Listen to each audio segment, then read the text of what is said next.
Salam damai dalam kasih Tuhan kita Yesus Kristus. Halo Bapak Ibu yang terkasih dalam Kristus. Kita kalau sesudah mati kemana ya arahnya? Ingat, kita ini anak Tuhan Yesus.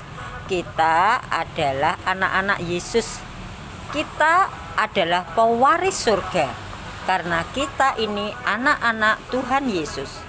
Mengapa setelah mati kita dijemput oleh Tuhan Yesus? Karena kita harus ingat satu hal, bahwa kita ini anak Tuhan Yesus berawal dari baptisan. Baptisan kita, ketika kita dibaptis, dosa-dosa kita dilepaskan, dibebaskan.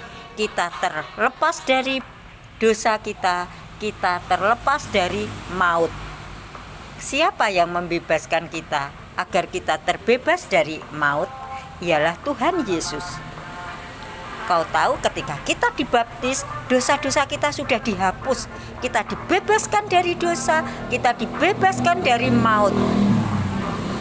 Sehingga kita bisa bersatu dengan Tuhan Yesus oleh karena rahmat baptisan. Sehingga ketika kita mati, kita dijemput oleh Tuhan Yesus. Kita tidak lagi dikuasai oleh dosa. Kita tidak lagi dikuasai oleh maut. Kita dikuasai oleh juru selamat kita. Maka dari itu, ketika kita mati, kita tidak lagi di alam kubur. Kita tidak lagi di Seol. Kita tidak lagi di alam barzah. Iman Katolik tidak mengenal itu semua. Iman Katolik mengenal Yesus yang menyediakan tempat di dalam surga. Jadi ketika kita mati, kita ikut Yesus. Hanya saja karena Yesus itu yang Maha Kudus, maka kita harus singgah dulu. Di dalam surga itu ada tempat pemurnian, ada tempat penyucian, ada tempat di mana kita itu dimurnikan. Untuk itu kita singgah dulu, namanya purgatorium atau alam pencucian atau api penyucian. Kita dimurnikan, kita disucikan, kita dikuduskan supaya kita dapat bersatu dengan Yang Maha Kudus. Karena kekudusan Tuhan itu tidak bisa kita yang masih kotor, kita yang masih harus dimurnikan bersatu dengan Yesus. Ketika kita sudah dimurnikan, maka kita menjadi kudus seperti Yesus kudus, maka kita bisa bersatu dengan Tuhan Yesus Kristus, bersatu dengan Allah Bapa yang Maha Kuasa.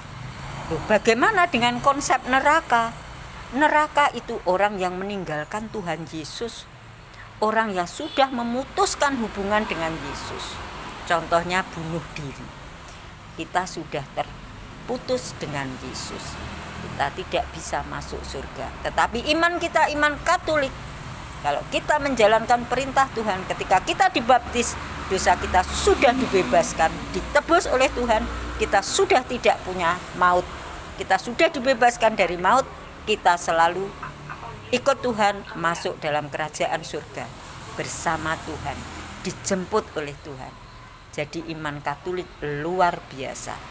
Walau kita harus dimurnikan dulu di api penyucian, tapi setidaknya kita sudah masuk ke dalam kerajaan surga.